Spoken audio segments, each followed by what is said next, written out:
Moi, je suis pas venu ici uniquement pour vous remercier pour la solidarité pour le peuple palestinien. Je suis venu aussi en tant que travailleur, en tant que cheminot. On est venu avec une délégation de camarades du syndicat de Sudrail Paris Nord, où en fait on est en grève depuis un mois.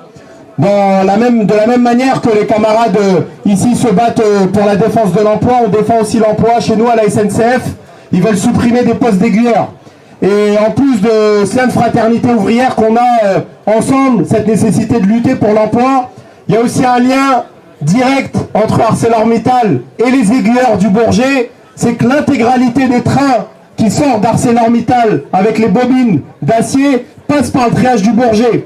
Et quotidiennement, à chaque fermeture de poste, chaque cessation, on participe aussi indirectement à l'impact sur le portefeuille de Mittal. Et donc c'était une fierté d'être là ici pour dire que en réalité c'est les travailleuses et les travailleurs qui faisons tourner cette société capitaliste de merde. C'est nous qui produisons les richesses et qu'en réalité c'est à nous de les contrôler, c'est à nous de décider en fait de ce qu'on doit faire, de notre outil de travail. Et donc voilà, simplement vous dire force à toutes et à tous, à tous les camarades qui luttent dans cette région où je sais à quel point il y a tellement de combats. Moi, mes premiers piquets de grève, ils étaient aux côtés des camarades de Goodyear.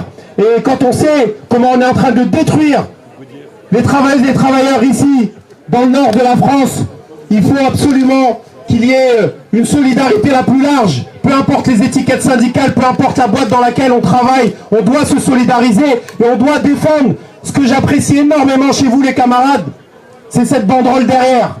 C'est le contrôle des travailleuses et des travailleurs. C'est qu'ici, dans l'UD 59, on ne réclame pas des chèques, on ne réclame pas des pièces pour accepter la fermeture de l'emploi. Et à chaque fois, vous êtes battus pour maintenir et sauvegarder l'emploi. Et je pense que c'est vers là. Parce qu'au-delà de nous, parce qu'on pourrait se démerder en vérité. Moi, j'ai toujours dit, s'il faut que je fasse la manche, je peux faire la manche. Mais on se bat aussi pour ne pas laisser un avenir de cimetière d'emploi à nos enfants.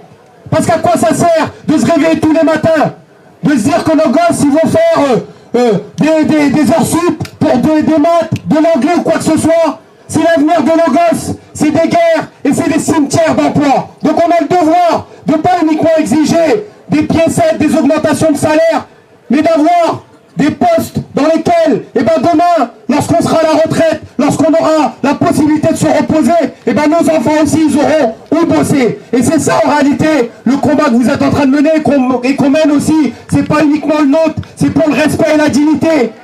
Mais c'est aussi pour l'avenir des générations futures. Donc force à vous, force à la classe ouvrière organisée. Merci à tous. Merci.